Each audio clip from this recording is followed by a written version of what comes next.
Okay? Good afternoon. So, ano lang. Kung anong abutin lang, may meeting kasi ako around 11:30. So, don't you worry, meron akong lecture pa ng GF. So, siguro doon ko makukompleto. Okay? Kayo naman ang disadvantage ngayon. Kung ano lang abutin ko for 1 hour, so doon natin tatapusin. Then yung lecture ko sa GF, wala man ako meeting hopefully ng Friday. So, kompleto yung 2 hours. Okay? So, ang next topic natin, bago ka makapag-choose ng isang model, kailangan naiintindihan mo kasi yung time series component niya. So, tinuruan ko naman kayo kung anong trend, kung anong seasonality, ano yung cyclical pattern. So, collectively, ang gagawin natin for today, meron tayong dalawang standard ng decomposition ng time series. Para maintindihan mo kung anong ipoprovide mo na parameter sa model, may tinatawag dito na, di ba, additive yung model, may tinatawag na multiplicative yung model. Okay? Magagawa mo lang yun kung naiintindihan mo yung decomposition method. So, sir, ano yung ETS? Yung unang method natin, ito yung pinakasimple. Yung E stands for error. May component na tayo ng error. Yung T stands for trend pa rin. Then yung S stands for seasonality. Mas makikita nyo ngayon yung data kung talagang nagpo-project siya ng seasonal patterns. So gagamit tayo, pinakasimple muna is ETS decomposition. So sinabi ko na, error, trend, seasonality. Ibe-breakdown natin yung time series natin sa tatlong component para mas maintindihan natin So, sabi ko nga, ETS, error, trend, seasonality. Familiar kayo sa trend. Okay, taas, baba, stable. Ganun lang ibig sabihin yan. Seasonality, familiar din kayo dyan. Repeating patterns. Umuulit ba siya daily? Umuulit ba siya ng monthly? O umuulit siya ng yearly? Pag sinabi nating seasonality, dapat yung pattern natin is consistent, umuulit. So, ulitin ko ulit yung example natin ng Christmas season. Sure ako na from 1960 up to now, yung spending natin, confident ako sa buong mundo is tumataas during Christmas season. Yun yung masasabi kong seasonality. Dati, yung weather, kaya mo i-predict. Sabi ko nga, nung bata pa ako, pag June na, sigurado, rainy season na yan. Okay? Pero ngayon, hindi na ganun. Okay? Yung March namin, tama yun, tag-init na siya during our time, pero ang nade-delay yung rainy season at saka yung lamig. So because nga siguro ng global warming, nagbabago yung natin. Okay? So gaya ngayon, malamig pa rin. Dati maaraw na to during that time. Mga elementary days. Mga 1980s. Yes, 1982 kasi ako eh. So graduate ako ng grade 6, 1995. Wala pa rin kayo. Kayo 2000 na kayo, di ba? 2000. Year 2000, nag-aaral na ako ng college. Second year college na ako. Pinanganak kayo ng year 2000. 2000? 3. Nangangamote ako nun sa advanced mathematics. So ibig sabihin, na ako nun? 2003, fourth year college na ako ng CPE. So ibig sabihin, third year pa lang kayo. Ibig sabihin, mas matanda pa ako dun sa sa inyo. Okay? So, graduate syempre ako ng 2004 kasi 5 years ang Actually, graduate ako ng 2005. Dapat 2004 ako gagraduate. Sumobra ako ng isang SEM. Yung isang SEM ko, ang last kong subject is Advanced Programming 3. Yun lang. So, edi lumuluwas kasi Lucban, Quezon City, hindi. Kasi ang schedule is MW. Di nag-i-stay lang ako doon. Sir, nagtrabaho ka, hindi din. So, tumambay lang. Yun yung seasonality. Consistent na umuulit siya sa specific time. Sir, lagi-lagi ba? Yes, yun yung sinasabing seasonality. Then, dadagdagan natin ang bagong component. Okay, residual. So, ibig sabihin, meron tayong component ng error na tinatawag. So, yung residual, ito yung hindi kayang ipaliwanag ng trend at saka seasonality. So, tinitingnan nung mathematical formula kung kayang kunin ng ETS decomposition sa trend at saka seasonality yung pattern. Pag hindi niya makuha, makikita mo siya sa part ng residual o kaya error. Okay, pag sinabi mo residual, yun yung E. So sample, So bakit natin ginagawa yung ETS decomposition, Since wala pa tayo sa forecasting, siguro next week magfo-forecast na tayo. Tayo kasi ang ginagawa pa lang natin is nag-fit pa lang tayo ng data. Hindi pa tayo nagpe-predict moving forward. Napapansin nyo, hindi pa tayo nagpe-predict moving forward.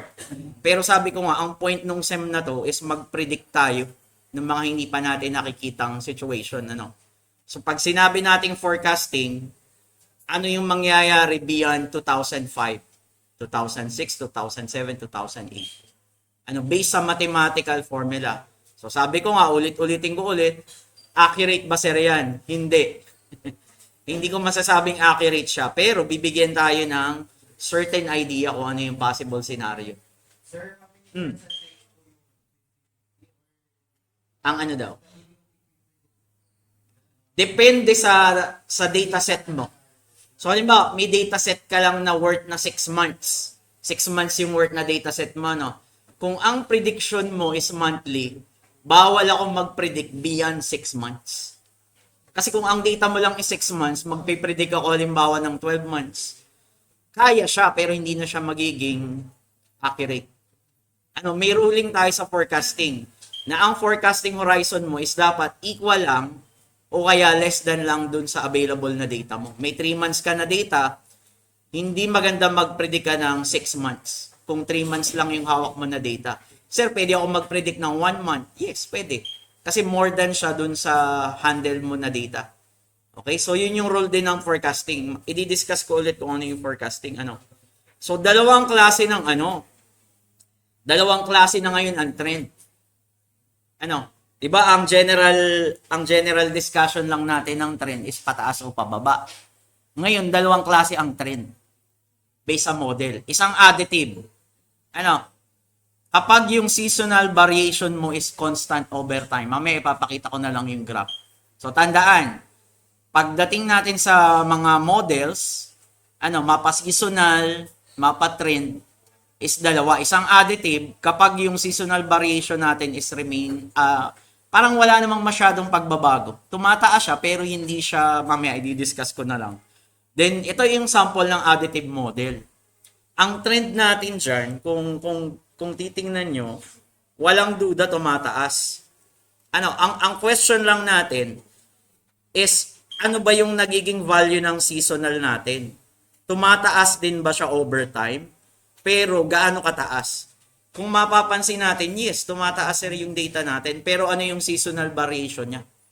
So, masasabi ko ito'y additive. Bakit? Linear lang kasi yung pagtaas. Ibig sabihin, straight line lang. So, ibig sabihin, tumataas siya pero hindi ganoon kalaki yung effect. So, ulitin ko trend, tumataas, seasonal variation, kung makikita mo yung time series natin, meron siyang definite na seasonal pattern. Masasabi ko, every July, halimbawa, is marami ang namimili sa Divisoria. Kasi pasukan, halimbawa. Okay, masasabi kong ito may seasonal trend. Pero anong klaseng seasonal? Additive ba siya o multiplicative? Napaka-importante nito kapag tayo ay nagfo-forecast. Kung hindi mo naiintindihan yung concept ng additive at saka multiplicative, maaaring magkameron ka ng forecasting model na hindi maganda yung performance. Kailangan maintindihan nyo kung ano yung additive at saka multiplicative. So, naiintindihan ko ano yung additive. So, ang next, ito yung itsura ng additive trend. Okay, pataas siya. Pero kung titingnan mo ulit, kung babasahin mo yung graph mamaya sa ETS, is almost straight line. So ito yung isang magandang graph na magsasabi na gagamit ako ng additive model. Kasi mamaya magpo-program tayo, hihingan tayo, ano yung model mo? Additive ba siya o multiplicative? Okay? So next. Meron din namang, for example, is ganito. Ano bang kasunod nito? So, kung may trend siya, ito, meron siyang seasonality. Yung line na to, kung babalikan ko to, i-decompose natin to. Pag pinadaan mo to sa ETS decomposition, ito ang sasabihin sa yung trend. linya. Ito yung original data ko ha. Ito yung original data. Alam ko siya pataas. Then, ano yung seasonality? Kung titingnan mo yung seasonality, tingnan mo lang yung variation. Walang masyadong elbow yung graph. So, ibig sabihin, kung babalikan ko yung graph, kung i-compare ko dito sa seasonality natin, kung babalikan ko ulit yung graph, is masasabi ko na consistent yung natin, yung season. So, nasabi ko every July o kaya ay June. Magkalapit lang, wala siyang tinatawag ba na variation. This year, halimbawa, ang peak mo ay July, next year, ang peak mo ay May, then the next year, ang peak mo na ay September. May variation siya. So, hindi mo seasonal siya, pero hindi siya consistent. Okay? So, yun yung ibig ko sabihin. Ito yung data natin, kung padadaanin natin sa ETS composition, ang trend niya ay pataas, linearly over time. Tapos kapag additive model, titingnan mo yung oscillation ng signal. So, kung familiar kayo sa signal analysis, kung gumagamit kayo ng oscilloscope before, makikita mo yung oscillation ng signal. So, ganun din yung time series. So, mamaya makikita nyo yung difference niya dun sa model natin na multiplicative. So, yan. Ano namang itsura ng residual niya? Ito yung error natin. Pag pinagbangga mo daw yung trend at pinagbangga mo yung seasonality niya, bibigyan ka ng residual. Anong hinahanap natin sa residual? Pag ang residual mo ay may variation, random, parang may itsura siyang randomness, yung time series mo is kakikitaan mo ng seasonality at saka trend. Very defined ang seasonality at trend. Kapag nakakita ka ng residual na random, okay, pag nakakita ka ng residual na dikit lang, for example, ganyan lang, okay, ibig sabihin, hindi niya ma-ascertain kung ano yung trend at saka yung seasonality no observe mong data o kaya yung original data. So, kung ito ay random, kung makikita nyo ulit, babalik ulit ako, So, kung titingnan nyo yung graph, malinaw yung trend, malinaw yung seasonality. So, ang result ng residual mo is ganito yung magiging itsura. Very random. Okay? Kasi pag ang ginagawa niya, halimbawa, is ganito lang yung graph mo, nahihirapan siya, ibig sabihin, makita yung trend at saka yung seasonality. So, always go dun sa random na residual. Ibig sabihin, maganda yan. So, kung titingnan mo, have constant noise over time. Mas noisy yung data, mas maganda. Ibig sabihin, mas madali siyang bigyan ng interpretation. Okay? So, next, yan ay additive. Sir, paano naman kapag multiplicative? Kapag ang variation mo naman ng season ay nag-i-increase o kaya nagdi-decrease in size over time. So, ano magiging itsura niya? So, ito, sample to ng multiplicative. Sir, bakit naging multiplicative yan? Ganito na lang magandang usapan. Dumodoble yung seasonality niya. So, for example, meron akong line na ganito. Tapos, dumoble siya in size. So, dumoble ulit ng size. So, dumoble ulit ng size. Ganito ang time series ng COVID-19 during that period. Kahapon, 2 case lang. Kinabukasan, 4. Tapos naging 8. Naging 16. Naging 32. So, naging 64. Ibig sabihin, dumodoble ako. Exponential. Kung pera yan, ganyan yung gusto kong mangyari. Ayoko ng linear na kita. Gusto ko exponential. Sa loob ng 5 years, yung dineposito ko halimbawa 100 pesos is magiging 200 pesos na. The next year, 400, 800, kung milyon na siya, mas maganda. Okay, ganyan yung multiplicative. Saang part, sir, dyan yung multiplicative? Ulitin ko saang part? Maaaring ito at saka ito ay multiplicative na. Nagigets ba? Kasi dumoble na siya eh. Maaaring ito, lalong-lalo na to sa part na to. Ibig sabihin, nag-multiply na. Doble na yung value ko. Ganyan yung crypto. Nagiging multiplicative at some point. Sir, pag sinilip natin sa ETS, ganito yung itsura ng trend. Pataas yung trend, pero exponential. Pag nag-graph ka ng, halimbawa, may square, kung familiar kayo sa linear algebra, kapag nag-graph ka, halimbawa, may equation ng x square, ang graph mo hindi straight. Ang graph mo is exponential. Ibig sabihin, tumataas ako over time. Okay, magpagulong kayo ng bola. Napanood ko to sa sa Discovery Channel. Ganito, kinompare nila kung alin yung mas mabilis ng speed.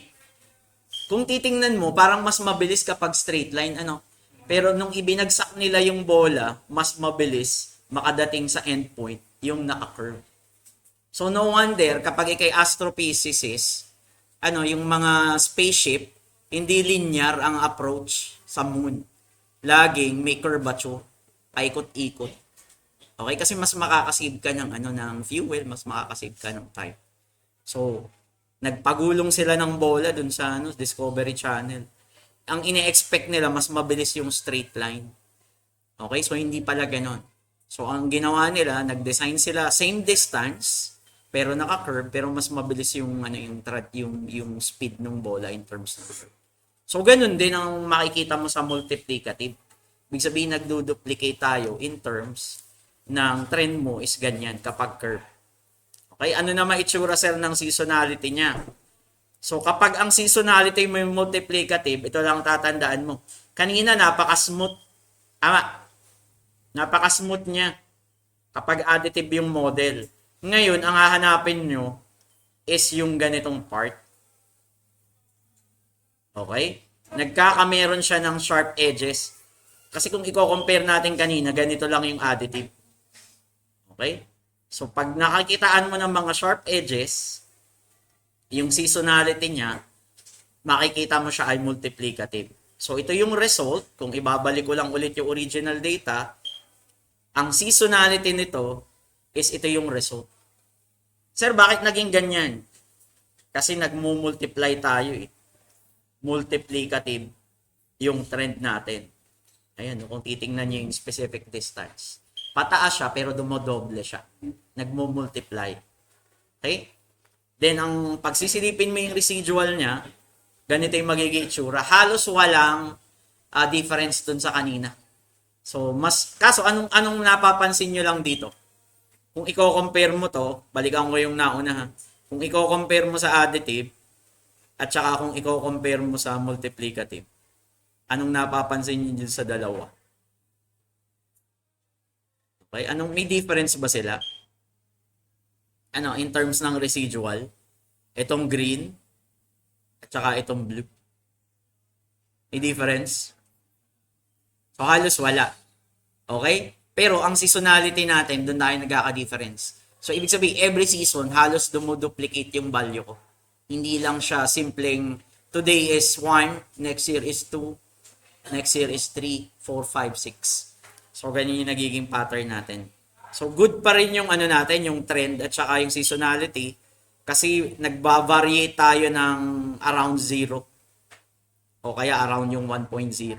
Basta ganito yung graph mo ng residual, okay yan. Huwag lang siyang magiging flat. Talagang hindi talaga siya magiging magandaan. Residual noise grows larger as the time series increase. So sabi niya, yung noise daw is nag-go-grow. Siguro itong part na ito yung sinasabi niya. Okay? So next. Ano bang kasunod nito? Thank you na agad. So demo, syempre. So sir, paano namin gagawin yan? Paano yung implementation yan sa Python? So madali lang. So ang data natin is airline passenger.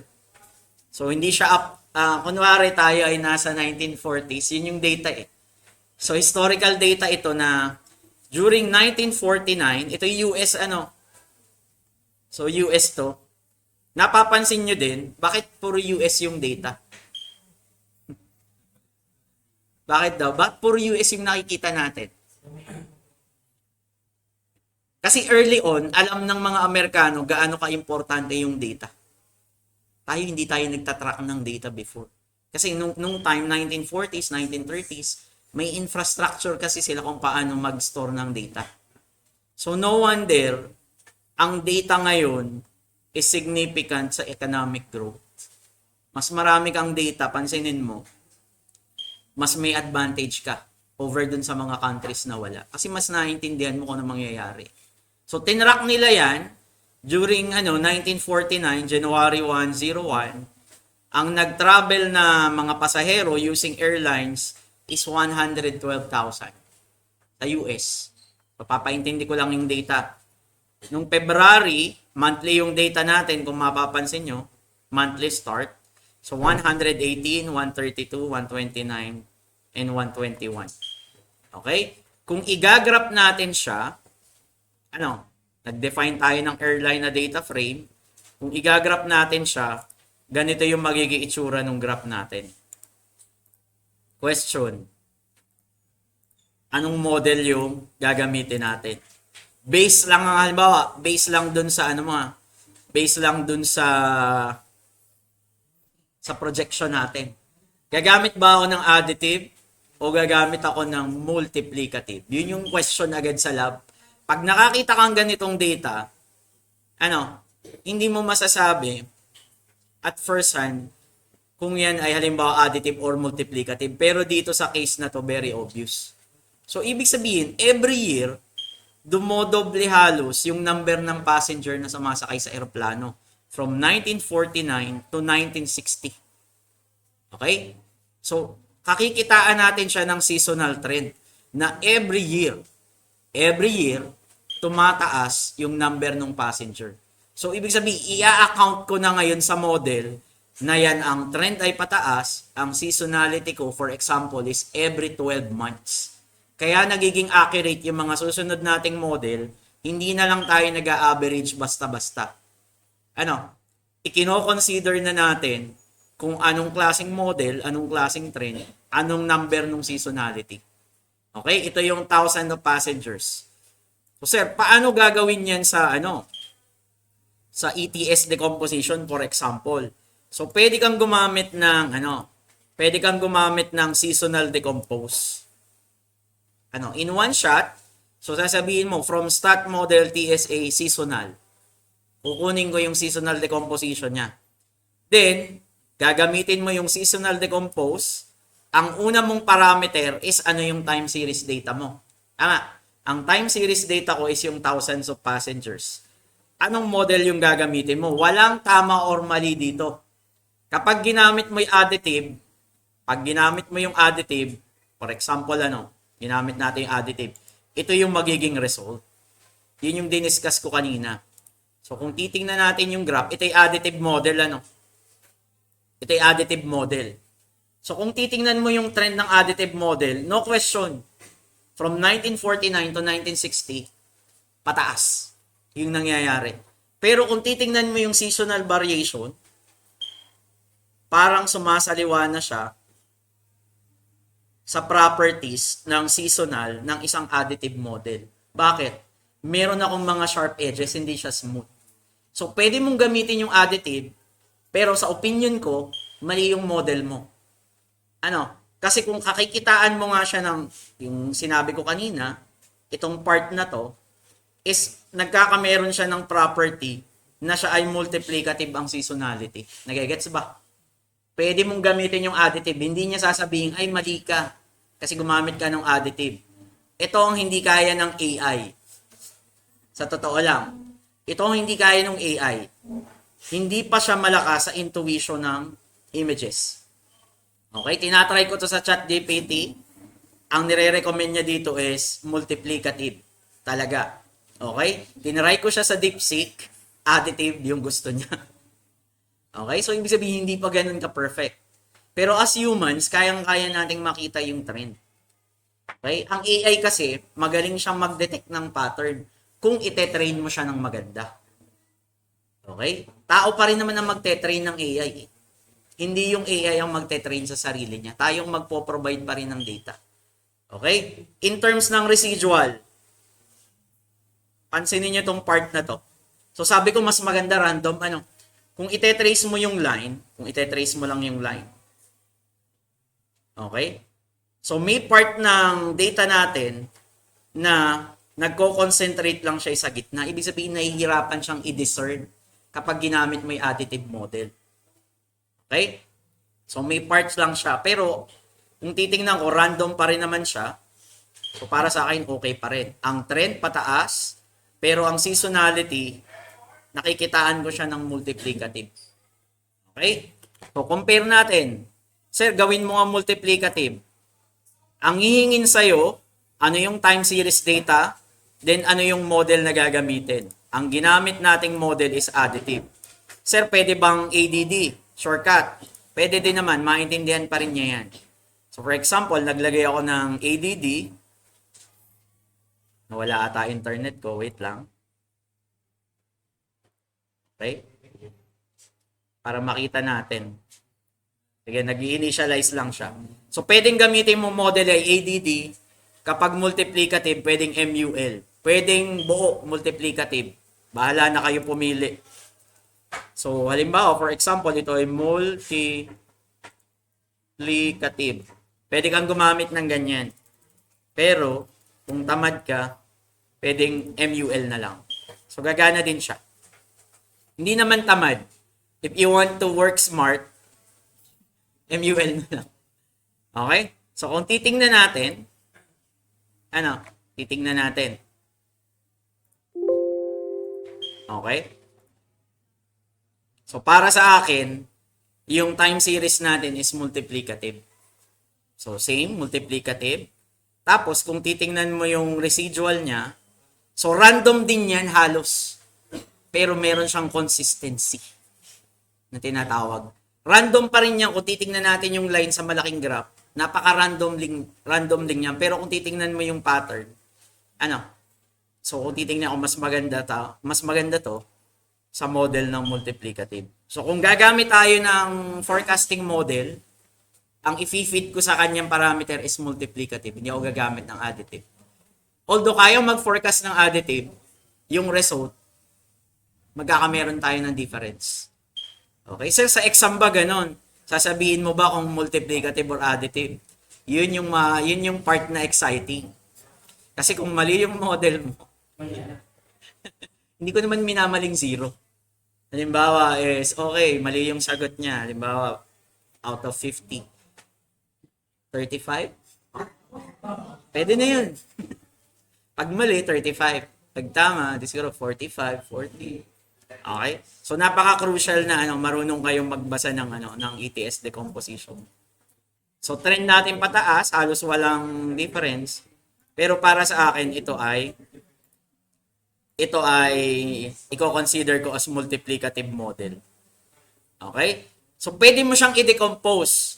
Sir, nahihirapan ako sir, na 4 yung graph. Pwede bang makita ko na snapshot each individual? Pwedeng individual mo makita. Ang gagawin mo lang, by the way, kung gusto mong palakihin yung graph, hindi kasi pwedeng diretso. Hindi niya nare-recognize dito yung fixed size. Inattempt ko na, So, kung gusto mong palakihin yung graph, hindi mo pwedeng diretso ganyan. Okay? So, according dun sa manual nung stats model, the way na mapapalaki mo yung plot is i-assign mo siya sa figure. Palalakihin lang natin yung plot. Then, magseset tayo ng inches. Ibig sabihin, 12 by 10. Okay? Dapat ito ay 10, hindi ito 8. Okay? So, same din, pinalaki lang natin yung figure. Kasi dito, standard sizing siya. Okay? Kung gusto mong mas malaki, ito yung magiging itsura niya. Ito yung sinasabi ko kanina, na may variation pa rin. Kung gusto mong makita yung residual mas malaki, gusto mong makita yung variation niya, halimbawa gagawin ko siyang MUL na lang. So makikita mo pa rin yung graph, pero mas malaki. Okay? So may variation pa rin yan, pero nagko-concentrate lang siya dun sa value ng 1. Random pa rin yung noise, pero makikita mo yung pattern. Ibig sabihin ng residual, hindi ako nahihirapang ma-interpret siya in terms ng multiplicative model. As compare mo dito sa isa, Again, ulitin ko Ito ay additive, pero sa totoo lang, multiplicative yung data, in my opinion. Nakikita niyo yung variation ng residual. Okay? Okay lang siya, pwede siyang additive. Pero, mas swak siya sa multiplicative. So, yan yung gagamitin kong model. Okay? Pinalaki lang natin yung graph. Ito din yung payo ko kapag naglalab at saka nag-e-exam. Huwag kayong makontento sa maliit na graph. Hindi nyo makikita yung details. Okay? Huwag kayong makokontento na, ay, okay na to. Kita ko na agad yung trend. Okay yung trend, okay yung seasonality. Pero pagdating sa residual, hindi mo makikita. Kailangan i-snapshot mo siya ng mas malaki. Again, yun ay tip ko lang ano. Pero kung malinaw yung mata nyo, kaya nyo i-zoom in siya, gaya ng isang eagle, ano, nakikita niya yung isda. Kahit malayo siya, nandun siya sa puno. Kasi ang mata ng eagle, may pang zoom. Okay? Kaya kita niya yung naglalangoy na isda sa surface eh. Pero hindi kita ng tao. Pero yung eagle, kita niya yun. So, i-zoom in mo na lang. Then, pwedeng individual graph. Sir, paano individual graph? For example, di ba meron ka ng decomposition plot? Ang gagawin mo lang, bibigyan mo lang siya ng 4 na value. Kung gusto mong makita, halimbawa, decomposition dot observe. Pag sinabing observe, ito yung original mo na plot. Okay? Pag sinabing trend, gusto mo lang makita individual trend. Ganito ang gagawin ko pag naglalaboratory at saka nag-e-exam. Hindi ko ipoproject yung isang 4 agad. Okay? Kasi clearly makikita ko dito. So kita ko dito, may part siya na multiplicative at some point. Okay? Ito yung nag-ano siya, nagka-curve, hindi siya straight line. Okay? So yan yung trend. So ito halimbawa, gusto mong makita yung seasonality, ibig sabihin, gagamitin mo lang decomposition dot seasonal. Ibig sabihin, seasonal lang yung gusto kong i-graph. Okay? Pag gusto mong apatan, walang problema, diretso ka ng plot. Kung gusto mo seasonality, trend, observe, so ito yung makikita mo. No? Okay? So may seasonality tayo. Sinusum in lang natin. Sir, how about residual? Recede lang, hindi buo. Recede. So ito yung error natin in terms ng additive ba yung ginamit natin? So tingnan lang natin. Ito ay multiplicative na. Ano? Ito, multiplicative. So kung titingnan mo siya, mas magandang tingnan, by the way, para sa akin, yung error kapag siya ay naka-line graph versus ang binibigay sa'yo ng diretsong plot is scatter plot. Okay? Para maging line graph siya, i-isolate mo siya as individual. Ito yung 1. Itong graph na to is the same sa graph na to. Nakikita nyo, hindi nyo nakikita yung finer details. Pero kung titingnan mo siya ng malapitan, may random variation pa rin siya. Ayan, no? Napaka-random pa rin niya. Pero kung titingnan mo yung pattern, is kakaunti yung nagiging error natin. Ibig sabihin, kaya kong ma-interpret yung trend at saka seasonality. So, ito yung magsasabi. Therefore, sasabihin mo sa experiment na yung airline passengers na time series, ang model natin is multiplicative. Okay, nagigets? Nagigets? Next. Mas nire-recommend ko yung next. Pero hindi all the time ay sagot ito sa lahat ng problema ng time series decomposition. STL. Meron kang ETS, meron kang STL. So anong difference naman niya? So ito lang yung acronym niya, ano? Seasonal Trend Decomposition using lowest. So ang ibig sabihin lang nun, ito yung lowest, ano? Locally weighted regression for smoothing. Ito ibig sabihin. Hindi ko alam ba't naging yung acronym lowest. Ano? Pero yun yung ibig sabihin. Locally weighted regression. Hindi yan yung acronym. Ito lang yung ibig sabihin ng function. I mean, okay? Hindi acronym. Locally weighted regression for smoothing. Mas flexible ito in terms ng pag-detect ng seasonality. Okay? So, sinasabi na to based sa research ko at saka sa related literature. Okay? Kapag, halimbawa, meron akong thesis ng time series, tinanong nung panel, bakit gumamit ka ng STL over ETS? Based po sa literature, mas maganda daw ito dun sa ETS. Saang part? Kaya niyang mag-handle ng inconsistent seasonality. Inconsistent ang hinahanap natin dito, ano? Kanina kasi napaka-consistent. Then, robust. Ibig sabihin, maganda siya sa outlier. Anong ibig sabihin ng outlier? In terms ng time series. Okay, halimbawa, meron akong time series na ganyan. Biglang tumaas. Bumaba ulit. Tumaas ulit. Bumaba.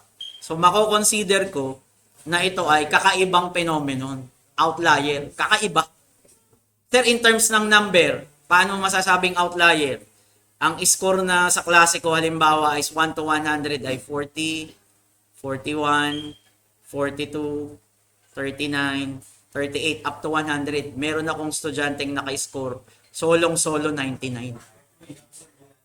Si Abierto daw yun. Kaya si Absolio. So, ibig sabihin, kung ganito yung nakikita kong trend, i-eliminate ko muna si Abierto sa equation. Okay? Kasi outlier eh. Kasi yung mga score nyo, bubuhatin niya lahat. Bubuhatin. Ibig sabihin, pag in-average ko yan, maaaring hatakin niya kayo lahat. Halimbawa, ang average ko ay, nag-average halimbawa lang, sabihin ko ng 69. Ibig sabihin, 69 lahat ng score ng estudyante ko. Hindi. Hindi niya sinasabi yung malagim na katotohanan na walang pumasa. Pero dahil si Abierto ay isang henyo, binuhat kayo lahat. Yun yung ibig sabihin ng outlier. Okay? Kayang-kaya niyang mag-handle ng outlier. Yung STL. Small Town Lottery. Okay? So, kung i-compare mo lang, ChatGPT to. Inamad na akong mag-type. Sinisigurado ko naman na ito'y tunay kasi galing ito sa paid na ChatGPT. ChatGPT yan. Premium. Ano? Galing na to sa GPT-4. Okay? GPT-4 na yung bagong model. Basta, kung nag-aaral kayo tapos may budget kayong 1 to a month, hindi na siya masama. Okay? Sa totoo lang. Kung meron kayong budget. Sponsor, no? So, yan. Kung i-compare mo lang, in terms ng trend handling, ang ginagamit niya ay exponential smoothing. More on this. Ito yung next topic natin. Mga exponential smoothing na forecasting model. Yung classical decomposition natin is moving averages. Yung mga classical lang, nagmo-moving average tayo. In terms ng seasonality, very flexible. Kumbaga sa gymnastics, kahit anong position, kaya niya. So yung ETS natin, fix. Gaya kanina, airline passengers, napaka-fix ng seasonality. Outlier, kayang mag-handle ng outlier, yes. Low, tapos ay low. Customization, very customizable. Okay, best for, kapag nakikitaan mo yung seasonality mo hindi fix, halimbawa, July ngayon, September next year, August sa kasunod, January sa kasunod, pwede kang gumamit ng STL. Yung ETS, stable lang siya sa structured data. Fix ang ibig sabihin. Classical decomposition, ginawa na natin before. Moving averages. So, simple data set. Okay? So, yan lang ibig sabihin. Parang na-discuss ko na din to. Sample ng complex seasonality, climate, pabago-bago. Irregular time series. More accurate than traditional method, then kaya niya mag-handle ng outlier. Okay? So, kung i-compare mo yung dalawa, ito yung graph i-compare natin yung dalawa. So, same data, so same trend, multiplicative, pero kung i-compare nyo to, tingnan nyo tong part na to, tsaka itong part na to. Ito yung sinasabi na fixed. Pansin nyo yung seasonality natin, paulit-ulit lang. So, fix yung seasonality niya. Pero kung titingnan mo sa STL, alam niya at some point yung seasonality mo kung saan siya nag-fluctuate ng malaki. Which is, kung titingnan mo yung graph, itong part na to, ito yung highest value. Alam niya kung saan part nag-fluctuate ng malaki. So kung babasahin ko to, ito, may seasonality to pero hindi ko alam saang part. Pero kung titingnan ko to, may seasonality to, at the end, dun lumalaki. Ito yung part na yun. Okay? So in terms ng residual, okay. Tapos at some part, may variation pa rin. So tumataas pa rin. Ito kasi halos fix. Okay? Yan yung difference. So saan mo gagamitin yung trend? Kapag smooth lang yung forecast mo, gaya ng airline passenger, hindi to airline passenger gaya ng airline passenger kanina, pwede na yung ETS. Kapag yung trend mo is nag-change over time, gaya nito. So gagamit ako ng STL. So ano pang comparison? Isa pa. In terms ng seasonality, basahin nyo na lang Kapag yung seasonality mo is constant, gaya ng airline passenger, napaka-constant niya, So, gagamit ako ng ETS. Kapag ang seasonality mo ay nag-shift over time, nag-shift siya ng overtime, gagamit ako ng STL. Pero sir, anong ginagamit mo sa totoong buhay? Dumidiretso na ako ng STL. Hindi, sa totoo lang. Hindi na ako gumagamit ng ETS. Dumidiretso na ako ng STL. Pero para sa mga lab activity natin, kailangan matutunan nyo at some point, kailan ka gagamit ng ETS, kailan ka gagamit ng STL. Pero sa totoong buhay, gumamit na kayo ng STL, kahit ETS pa siya. Okay? Sa totoong buhay. Sir, ba't tinuro mo pa sa amin? Parang may challenge lang ang lab. Saka mga exam. Okay? So next, in terms ng residual, so same. Kapag yung data mo is may changes o kaya outlier, so STL is better. Kapag stable lang siya, so pwede na ako gumamit ng ETS. Okay? Kung titingnan nyo, residual look more random. Ito ibig sabihin niya. Random pa rin, pero kaya niyang i-extract. Kapag nakita mo to, so kung i-compare mo to, ulitin ko lang ulit, hindi mo nakikita dito yung saan nag-fluctuate na seasonal na lumaki. Kung i-compare mo dito, may idea ka dito na at the end ng time series, lumalaki every season. Dito kasi hindi mo makikita sa ETS . Nagigets ba? Hindi ko makikita dito, at the end, sasabihin ko, dito lumaki. Which is hindi naman. Maliit naman . Pero kung titingnan ko dito, at some point, saan lumaki yung seasonality, masasabi ko at the end. Kasi kaya niyang mag-extract, kasi ma-identify mo din siyang outlier . Okay? So sabi dito, ang pinaka-pick natin is, sabihin kong ito. Pero hindi naman actually nag-pick dyan yung time series. Pero kung titingnan mo sa STL yung line, so meron kang idea na at the end ng time series, lumalaki yung data natin. At yung seasonality natin. So ayan yung STS, kung i-compare lang natin. Okay? So siguro last na muna to. Tatapusin ko na muna sa ETS muna, G11:30 na. Sige. I-compare lang natin. So ito yung STL. So same pa rin mga library natin. So same airline passengers. So ipa-plot ko lang. Ito yung plot, ito yung itsura. May kaibahan lang dito. Kailangan base kasi doon sa library, hindi siya pwedeng diretso, ibibigay na sa lahat. So, kung makikita mo yung implementation natin, so tingnan niyo lang natin yung implementation natin. Dito, ang sasabihin mo lang, seasonal decompose. Tapos, gagamitin mo na yung result variable para i-plot. Kapag naman STL, gagamitin mo yung STL, then, gagamitin mo pa yung fit. Kasi exponential smoothing ang ginagamit niya dito. Ibig sabihin, yung STL ko, i-assign ko pa siya STL na variable, then meron akong fitting. Ma-experience nyo to sa mga susunod na lecture. I-fit natin yung data dun sa algorithm. So, ulitin ko lang ulit yung difference, Seasonal decompose, andyan na yung ETS. STL, kailangan mo pa ng model fitting. So, same. Sir, ano yung tinatawag na period? Ano yung tinatawag na period natin? Seasonality din yan. Ang ibig ko lang sabihin, pag sinabi kong period, every 12 months, dumadami yung passengers natin. Yun yung interpretation natin. Ipaiintindi natin dun sa model na every 12 months is nagkakamero ng seasonality. Yung period, yan yung seasonality natin. Sir, ano yung ibig sabihin ng robust?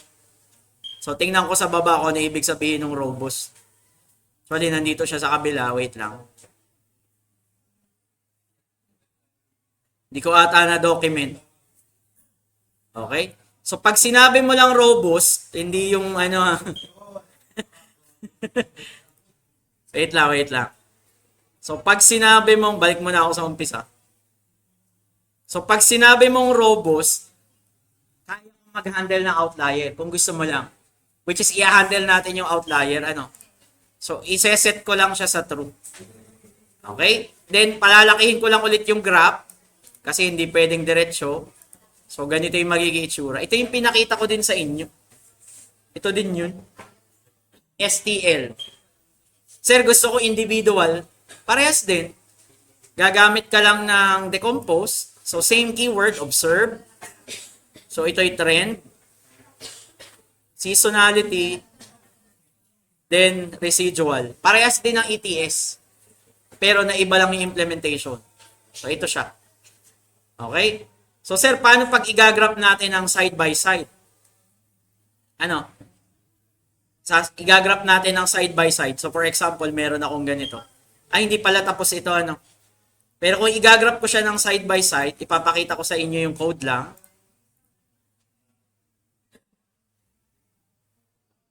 Yung side by side, ito, yung pinakita ko sa inyo dito sa demo. Paano to ginawa? Yan, no? Paano ginrap yung side by side? Di ba tinuruan ko naman kayo ng subplotting? So, ibig sabihin lang yan, gagawa ako ng 4x2. 4 na row, 2 column. Okay? Ang titles natin, magseset lang ako. Original series, ibig sabihin, yun yung original data. Trend nung series. Seasonality nung series. Then residual. Okay, 8 yung gagawin natin. Yung unang component, gumamit tayo ng component ETS. Nasaan sir yung component ETS? So, yung component ETS natin is gumamit tayo ng ito. ETS model. Multiplicative. Tapos, sinabi ko din na meron akong period na 12. Okay? Pag sinabi mong additive or multiplicative, sasabihin mo, at some point, kailan siya umuulit? So, pwede kong sabihin, dun sa data natin, every 12 months, multiplicative yung model, umuulit yung seasonality. So, yun lang ibig sabihin yan. Isa-isahin ko ano. So, side by side, meron lang akong ginawang list na component ETS. Yung magiging original series ko, syempre, yung thousands of passengers. Yung magiging trend ko is yung decompose ng ETS. Ito siya.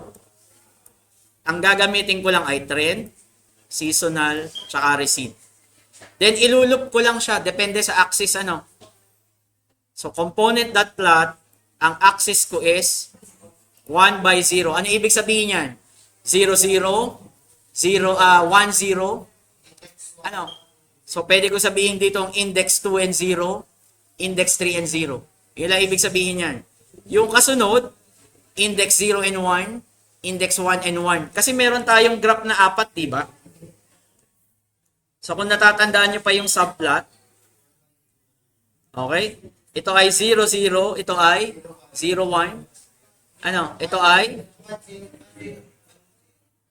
Tama. Ito ay? Ano na? So, 1, 2. So, ito yung 1, 1, 3, 4. So, yun lang yung ginagawa natin sa looping. Okay? So, sir, sana identify yung index. Explain ko lang yung code, ano. For every component, mag-iterate ako dito, tapos, i-identify ko din kung ano yung index.